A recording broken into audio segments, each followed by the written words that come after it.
মমতা বন্দ্যোপাধ্যায় কিন্তু বিরোধী নেত্রী হিসাবে অত্যন্ত ভয়ঙ্কর। এটা শুভেন্দুবাবু জানে, সেই জন্য তাকে দামানোর চেষ্টা করে চলছে। একাধিকভাবে তার সহযোদ্ধাদের, তার সহকর্মীদের অত্যাচার করে চলছে। কিন্তু এই আগুনকে কিন্তু ধামাচাপা দেওয়া যাবে না। একদিন কিন্তু এই আগুনেই বিজেপিরা প্রত্যেকে জ্বলে পড়ে মরবে। বাংলার মা দিদিরা প্রত্যেকে বুঝে গেছে যে এটা যে তাদেরকে মিথ্যা লালিপপ দেওয়া হয়েছিল এটা পরিষ্কার। কারণ একটা সরকার যদি টাকা দেওয়ার ইচ্ছা থাকে, সদিচ্ছা থাকে, সেটা তারা 1-2 তারিখ বা 5 তারিখের মধ্যেই সেটা ক্রেডিট করে দেবে। কেন সরকারকে একের পর এক ডেট বদলাতে হচ্ছে?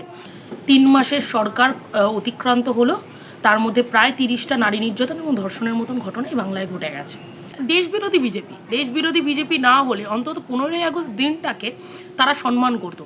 একটা ফ্ল্যাগ তোলাকে কেন্দ্র করে কাউকে ডিম ছোড়া যায়, কাউকে গালাগালি করা যায়, কাউকে লাঠি দিয়ে মারা যায়, এটা অত্যন্ত নিন্দনীয়। পুরনো সরকার যা করেছিল সেটাকে শুধু নাম পরিবর্তন আর কিছু জায়গায় রং পরিবর্তন করে নিজেদের নামে চালানোর 100 দিনের পূর্ণতা। দেশের পতাকা যারা উত্তোলন উল্টো করে, যারা জুতো পরে পতাকা উত্তোলন করে, ইডি সিবিআই দিয়ে ওই শুধু একদিন দেখা করলাম, আসলাম, চা খেলাম, চলে গেলাম, এটা যেন না হয়। যদি অপরাধ তার ধরা পড়ে, সে যদি অপরাধী হয়ে থাকে, তাকে গ্রেফতার করতে হবে।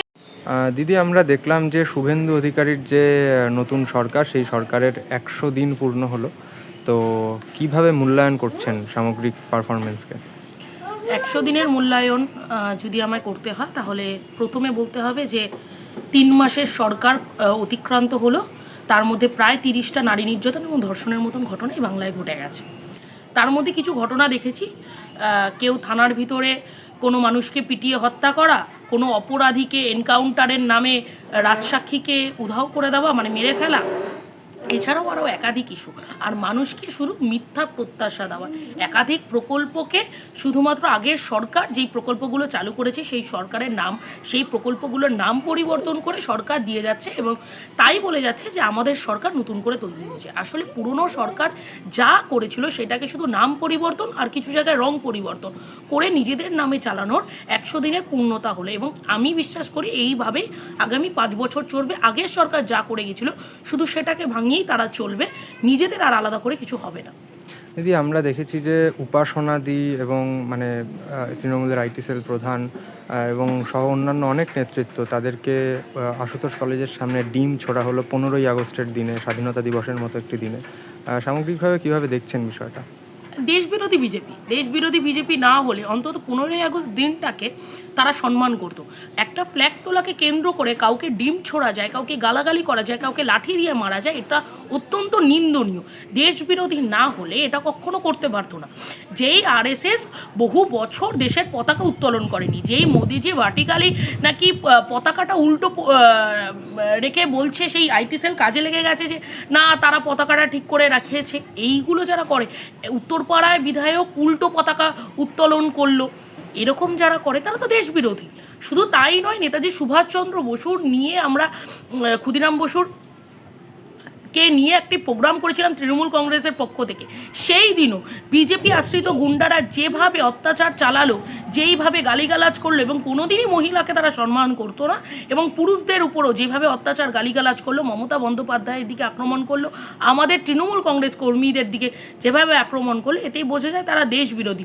অ্যাকচুয়ালি আমাদের তারা বলে, যারা বিজেপির বিরোধিতা করে তাদেরকে বলা হয় যে দেশদ্রোহী, তারা পাকিস্তানে চলে যাক, কেউ বাংলায় কথা বলে তাদের বলা হয় বাংলাদেশে চলে যাক। আসলে তারা হচ্ছে দেশবিরোধী মানুষ। কারণ দেশের পতাকা যারা উত্তোলন উল্টো করে, যারা জুতো পরে পতাকা উত্তোলন করে, যারা উল্টো পতাকা লাগিয়ে আবার আইটি সেলকে নামিয়ে দেয় যে ঠিক করে ভার্টিক্যালি ঠিকই রাখা ছিল, এইগুলো যারা করছে তারা অ্যাকচুয়ালি দেশবিরোধী। এবং তৃণমূল কংগ্রেসকে যতবার এই ডিম মারবে, লাঠি মারবে, গালিগালাজ করবে, ততদিন মনে রাখতে হবে বিজেপিকে যে তৃণমূল কংগ্রেস কিন্তু আরও শক্তিশালী হবে। মমতা বন্দ্যোপাধ্যায় কিন্তু বিরোধী নেত্রী হিসাবে অত্যন্ত ভয়ঙ্কর। এটা শুভেন্দুবাবু জানে, সেই জন্য তাকে দামানোর চেষ্টা করে চলছে। একাধিকভাবে তার সহযোদ্ধাদের, তার সহকর্মীদের অত্যাচার করে চলছে। কিন্তু এই আগুনকে কিন্তু ধামাচাপা দেওয়া যাবে না। একদিন কিন্তু এই আগুনেই বিজেপিরা প্রত্যেকে জ্বলে পড়ে মরবে। কিন্তু আমরা অন্যদিকে দেখতে পাচ্ছি যে অন্নপূর্ণা ভাণ্ডারে 1,45,00,000 মানুষ, মহিলা, তারা 20 আগস্টের মধ্যে টাকা পাবেন, এই নিশ্চয়তা দিচ্ছেন মুখ্যমন্ত্রী। অন্যদিকে পুরুলিয়াতে ইস্পাত কারখানা 800 দিনের মধ্যে তৈরি হবে, এই প্রতিশ্রুতি দিচ্ছেন। তো সামগ্রিকভাবে বিরোধিতার জায়গা থেকে আপনারা কিভাবে দেখবেন বিষয়টা? প্রথমে বলেছিল আমরা ক্ষমতায় এলে 1 তারিখের মধ্যে টাকা ঢুকে যাবে। আগে আমরা যারা হ্যাঁ, বাংলার মা দিদিরা বোনরা যারা লক্ষ্মীর ভাণ্ডার পেত তাদের কেউ কোনোদিন কাউকে চিন্তা করতো না, কেউ কাউকে জিজ্ঞাসা করতো না, কী রে তোর লক্ষ্মীর ভাণ্ডার কি এসছে, এটা জিজ্ঞাসা করতো না। ঠিক টাইম ধরে 1 থেকে 7 তারিখের মধ্যে টাকাটা প্রত্যেকের ব্যাঙ্ক অ্যাকাউন্টে ক্রেডিট হয়ে যেত। কিন্তু এখন অন্নপূর্ণা ভাণ্ডারে অ্যাকচুয়ালি সরকারই জানে না তারা কি করতে চায়। প্রথমে বলেছিল 1 তারিখের মধ্যে, আমাদের ক্ষমতায় জানুন 1 তারিখের মধ্যে টাকাটা আপনাদের ক্রেডিট হয়ে যাবে। তারপর সেটা 5-10 তারিখে গিয়ে দাঁড়ালো, তারপর সেটা 12-13 তারিখে, তারপরে সেটা 15 তারিখের পরে, তারপরে 17 তারিখ টার্গেট ছিল, তারপর 17-র পরে 20। এটা গিয়ে কবে দাঁড়াবে সেটা কেউ জানে না। আসলে তারা চাইছে যে টাকাটা না দিতে, অ্যাকচুয়ালি ঝুলিয়ে ঝুলিয়ে মানুষকে ওই লালিপপ দেখিয়েছে। এবং বাংলার মা দিদিরা প্রত্যেকে বুঝে গেছে যে এটা যে তাদেরকে মিথ্যা লালিপপ দেওয়া হয়েছিল এটা পরিষ্কার। কারণ একটা সরকার যদি টাকা দেওয়ার ইচ্ছা থাকে, সদিচ্ছা থাকে, সেটা তারা 1-2 তারিখ বা 5 তারিখের মধ্যেই সেটা ক্রেডিট করে দেবে। কেন সরকারকে একের পর এক ডেট বদলাতে হচ্ছে? অর্থাৎ তারা দিতেই চায় না। এই মাসে দেবে তো পরের মাস বন্ধ, পরের মাস দেবে তো তার পরের মাস বন্ধ, এই করে করে আস্তে আস্তে প্রকল্পটাকেই উঠিয়ে দেবে। বাংলার মায়া বোনদের দিদিদের অ্যাকচুয়ালি বোকা বানানোর কাজটা ছিল বিজেপির, এবং তারা সেটাতে জিতেছে। দিদি, শেষ প্রশ্ন করব, সেটা হচ্ছে আমরা দেখেছি যে সুজাপুরের বিধায়িকা সাবিনা ইয়াসমিন, তিনি ঋতব্রত তৃণমূলের ঘনিষ্ঠ, তার বরকে আজকে তদন্তের জন্য ডাকা হয়েছে, জেরা করা হবে। তো সেই জায়গা থেকে যারা তৃণমূলের ঘনিষ্ঠ, এরকম একটা অভিযোগ উঠছিল কালীঘাট তৃণমূলের পক্ষ থেকে যে বিজেপি তাদেরকে টার্গেট করছে না, তদন্তের আওতায় আনছে না, কিন্তু সাবিনা ইয়াসমিনের হাজব্যান্ডকে তাকে তদন্তের জন্য ডাকা হলো। মদন মিত্রকে ডাকা হয়েছিল, তারপরে তো ঋতব্রত শিবিরে চলে গেছে। আসলে কি হচ্ছে, একটু আইওয়াস দরকার, যে আমরা তাদের কাছে থাকলে, একটু আইওয়াস থাকলে কিছু হবে না। এরকম নয় যে কিছুই হবে না, একটু ডাকা হবে, বসে থাকা হবে, গল্প হবে, আড্ডা হবে, চা খাওয়া হবে, তারপর বাড়ি ফিরে আসা হবে। আলটিমেট সলিউশন কিছু হবে না। যদি সলিউশন হয় তাহলে বিজেপির উপর মানুষের আস্থা থাকবে, ভরসা থাকবে।